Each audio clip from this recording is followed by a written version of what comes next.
from Hollywood.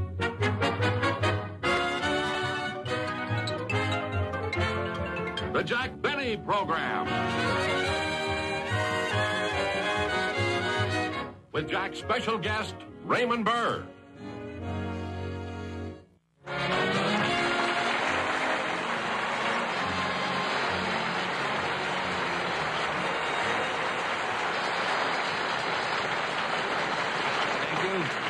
Thank you very much, ladies and gentlemen, and welcome to our show.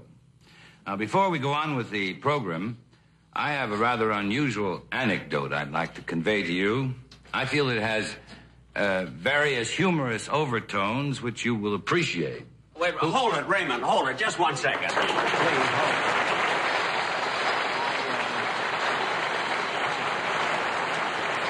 Raymond, I didn't mean to stop you, but I think we ought to let the audience know what we're doing here. You see, ladies and gentlemen, I asked Raymond Burr to be a guest on my show.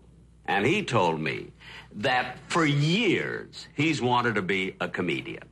You see, that he has done dramatic shows for such a long time that just for a change, he'd like to get some laughs. So I said, all right, Ray, if you come on my show, you can be the comedian, you can tell the jokes, you can get the laughs. You see? Laughs? So far I can't even get a word in. Oh, well, I'm sorry, but I did have to explain it to them, you see. Oh, and I have a little suggestion. You see, your entrance for a comedian, your entrance was much too formal. See, too stiff. You see, Ray, if you're going to be a comedian, you must let them know that as soon as you walk out. What do you mean? Well, you can't walk out so serious. Like, for instance, I walk out like a comedian. I'll show you what I mean. So, could I have my introduction, please? Just one thing.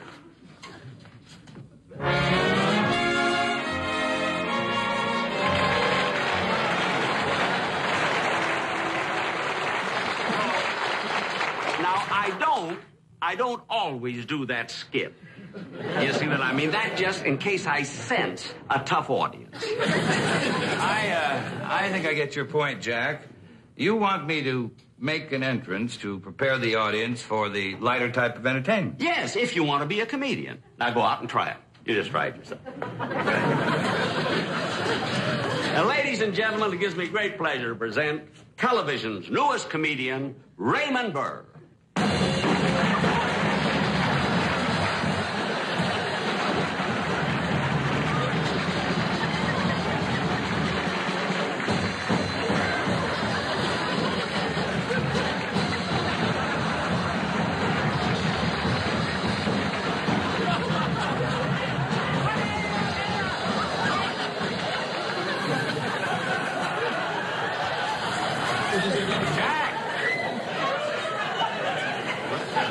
I'm not through yet. Is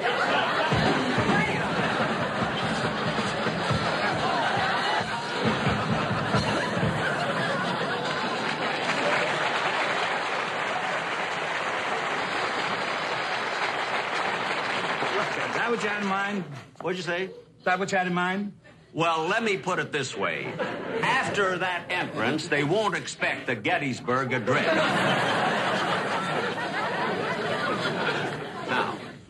Now, Raymond, now, go ahead on now. Now, tell the joke that you were going to tell. Oh, the story, yes. Well, it seems there was a Frenchman who was having dinner in an Italian restaurant. And Frenchman noticed a fly in his soup. So he called the waiter over and he said, "Waiter, what is this fly doing in my soup?" And the Italian waiter said... Wait a minute, let me hold it. Wait a minute, Ray. What's the matter now? Well, look, if you're going to tell a joke, I didn't mean to interfere before the punchline, you see, but if you're going to tell a joke about a Frenchman and an Italian, tell it the way a Frenchman and an Italian would do it. So go ahead. All right, Jack. Well... It seems there was a Frenchman who was having dinner in this Italian restaurant. He noticed there was a fly in his soup. So he called the waiter over and said, "Garçon, que fait cette mouche dans mon potage?" And the Italian waiter replied, Mi sembra che lui nuota indietro.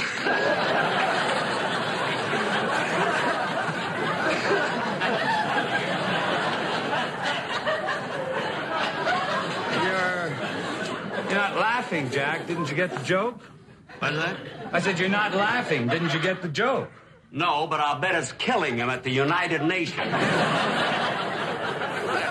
What I meant was, tell the joke in an accent, not in a foreign language, for heaven's sakes.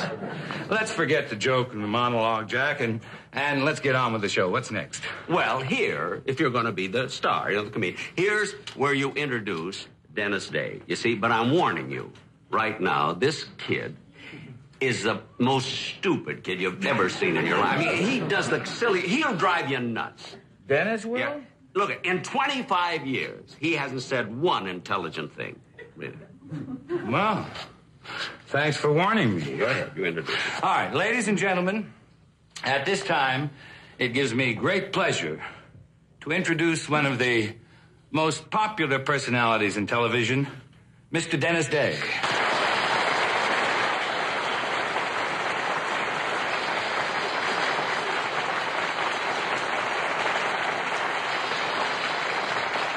Hello, Mr. Burr. Hello, Dennis. You know, while I was waiting in the wings, I heard you speaking French, and I must say, je suis surprise. Je ne sais pas vous parler le langage. Parlez-vous français? Oh, mais oui, je étudiais français à l'école, et je pense qu'il est un beau langage. Oh, je suis d'accord. Il est charmant, l'anglais. Un langage très beau. Oh, certainement. And you know, incidentally, Mr. Burr, I thought that story you told was very funny. You know, where the Italian waiter said, mi sembra che lui nuota indietro.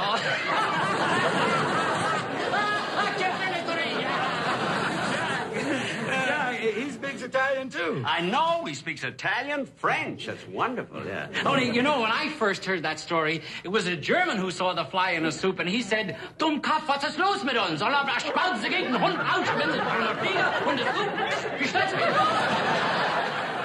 And it was a Japanese waiter who said, oh, gomen kudasai, arigato gozaimasu, soshimata yukuru.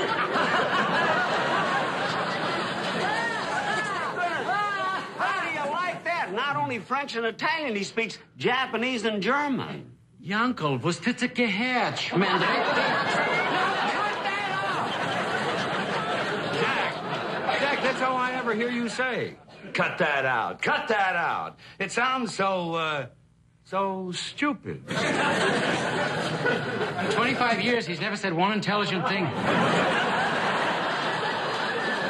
Dennis, get off the stage and get ready for the sketch we're going to do. Okay, okay. As they say in Outer Mongolia, mój towarzysz, niczego nie понимаешь по-русски. All right. Kennedy? Now, I want to hear the end of that wonderful joke you were telling. Oh, no, let's forget the joke, Jack. You know, I'm beginning to think my idea was a big mistake. I'm not cut out to be a comedian. I better stick to legitimate drama. No, wait a minute, Ray. Don't give up so easily. You know, I don't know whether you're aware of this or not. You know, comedy and drama are very closely related. Well, to a certain extent. No, more than that. I can take any dramatic scene that anyone plays, and just by changing a word here and there, can make it into a comedy. Now, for instance, what would you say was the greatest dramatic scene that you have ever done in pictures? Now, I'll show you what I can do with it. Oh, let's see. Well, I once did a picture about the United States Air Force during a crucial period in World War II while we were going over Germany on nightly bomb raids. The scene I have in mind took place in a briefing room of the 71st Bombing Squadron at a field on the outskirts of London.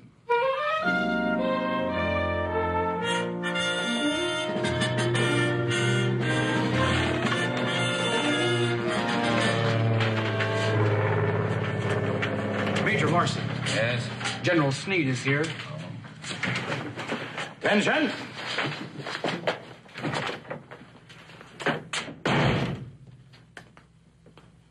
At ease. Gentlemen, after 374 missions of flying, you've hung up an enviable record. Yes, you can really be proud of being part of this magnificent outfit. the 71st Bomber Squadron. Now, intelligence tells us that we have the enemy on the run. And headquarters feels that now is the time for us to hit him with everything. Excuse me, sir. Yes? Williams and Daly have just returned from their special mission. Good. Those men have had a bad time of it. I want you to give them 3 days in London. Just a minute, Major.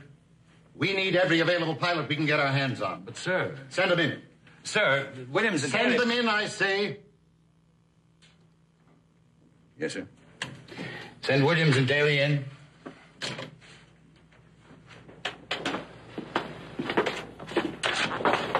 Now, gentlemen, as I was saying, we have the enemy on the run. And headquarters feels that we should hit him now with everything we've got. So pay close attention. 71st Bomber Squadron will fly in low over the Rhine River and will knock out the ammunition dump at Hamburg.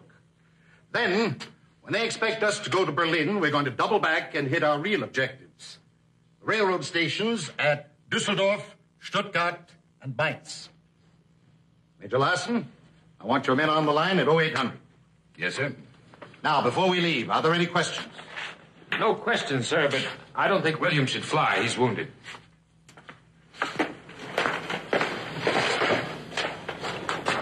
That looks pretty bad, Williams. It's just a flak wound, sir. Some shrapnel hit the ship when I was flying at 2,500 feet. Why were you flying so low? I was carrying a double bomb load. Oh, I see. Well, that extra 2,000 pounds would make the difference. Excuse me, sir. Yes. Oh, he's talking now? Thanks. Gentlemen, perhaps this will serve as an inspiration for us in our battle against the enemy. We will fight them in the valleys. We will fight them in the fields. We will fight them in the hills. We will never give in. And when the history of the war is written, they will say, this was England's finest hour. Gentlemen, I guess there's nothing that I can add to that. You have 3 minutes to get to your battle stations. Good luck.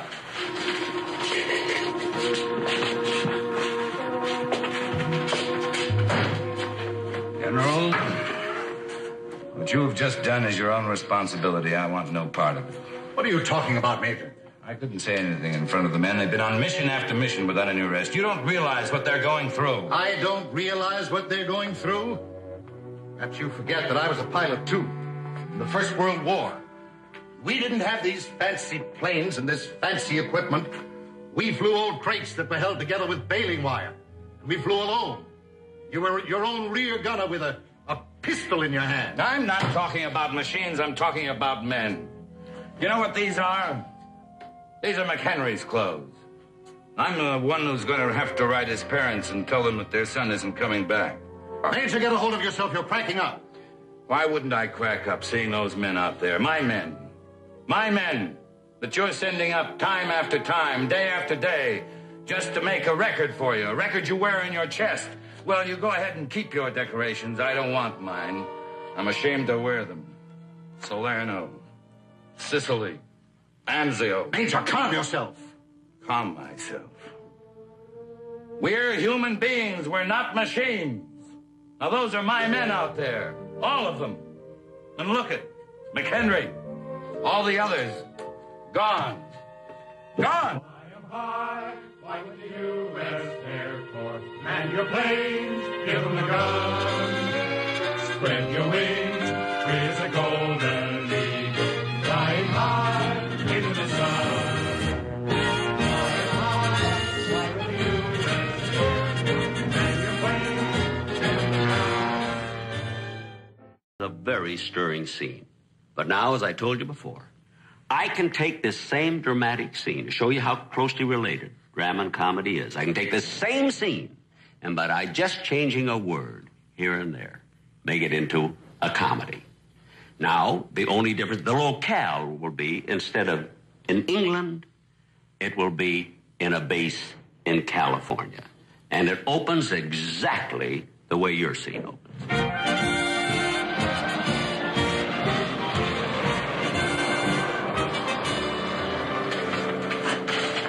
Major Larson. Yes? General Sneed is here. Oh, thank you. Attention.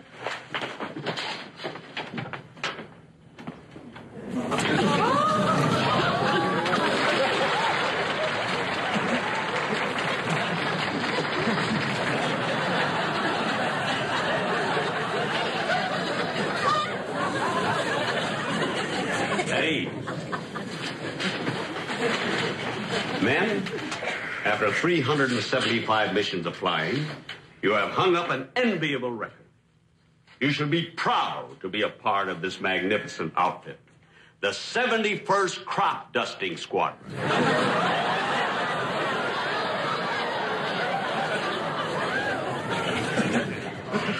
Now, as you know, we have the men on the run. We have our enemy on. But headquarters wants us to hit them right now with everything we've got. Excuse me, General. Yes? Williams and Daly have just returned from their special mission. Good. Now, those men have had it pretty bad. They're due for some fun. I want you to give them 3 days in Pasadena.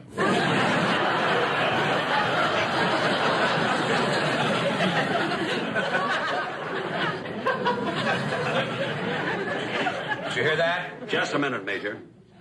But, sir. We have to have every pilot available. But, sir. Send them in. Sir, these men have been flying. Send them in, I say.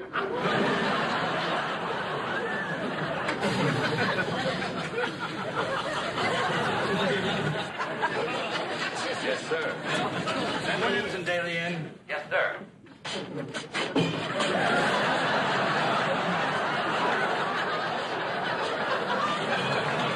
Graduated Matt Williams.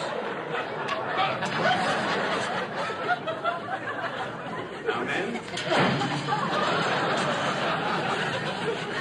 As I said before, we have the enemy on the run.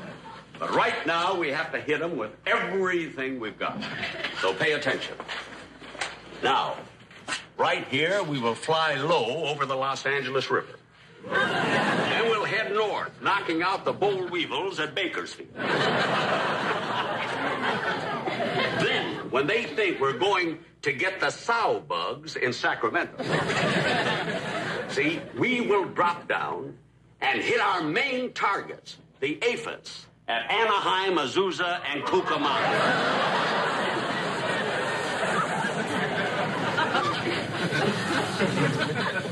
I want your men on the line at 2:30.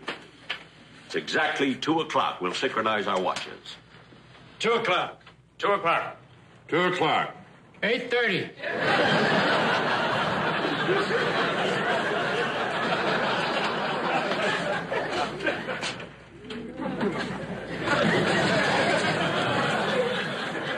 Oh. Major, you have a wounded man here. Williams, how come you're not having that treated? Oh, that's nothing, sir. What do you mean, nothing? You're bleeding. No, that isn't blood. I was just flying too low and I hit a tomato patch.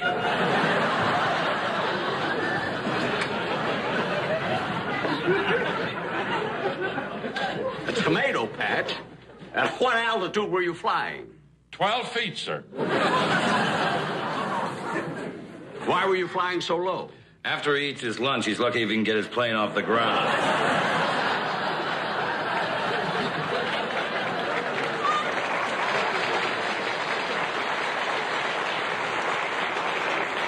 Yes, I imagine that 40 pounds of salami would have something to do with it. Now, men, you must realize that we are in a never-ending battle. When the caterpillars are finished, the boll weevils come. When the boll weevils are gone, the aphids are here. We've got to work day and night to keep this country... Excuse me, General. Yes? Oh, he's talking now? Thanks. Gentlemen, I'm sure this will serve as an inspiration for us in our great struggle against these insects. We will fight them in the valley. We will fight them in the fields. We will fight them in the hills. We will never give in. When the history of this war is recorded, they will say, this was DDT's finest hour.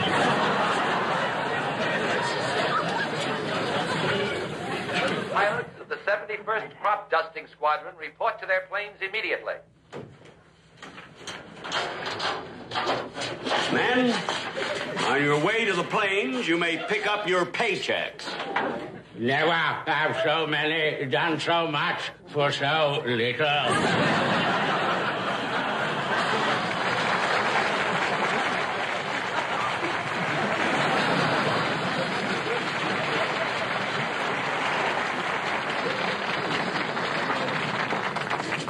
The responsibility for what you have just done is on your own shoulders. I want no part of it. What are you talking about? I couldn't say anything in front of the men. They've been on mission after mission without rest. You don't realize what these men are going through. I don't realize what they're going through. You forget, Major, that I, too, was a pilot. But we didn't have any of these modern equipment. Spray DDT. We used to have to go in flying low, dragging strips of flypaper. And our tail gunner was an anteater. I am not talking about animals. I'm talking about men. And you're pushing my men to the limit. You're rushing them out on mission after mission. You know what these are? These are McHenry's clothes. McHenry, what happened to him? Nothing. He took off so fast he forgot to get dressed.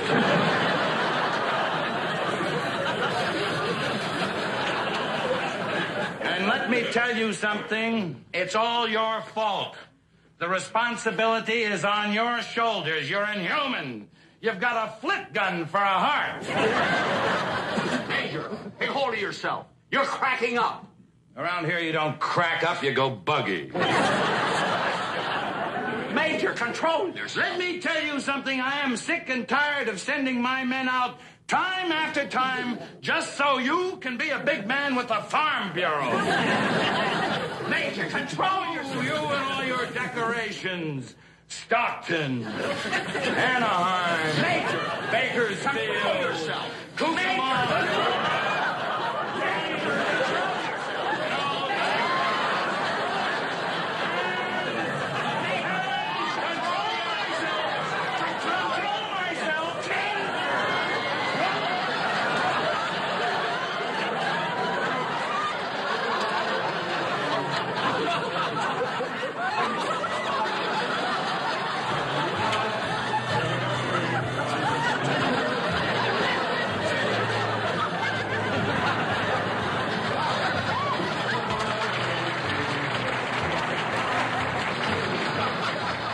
We'll be back in just a minute, but first... Good night, folks. I'll be seeing you soon.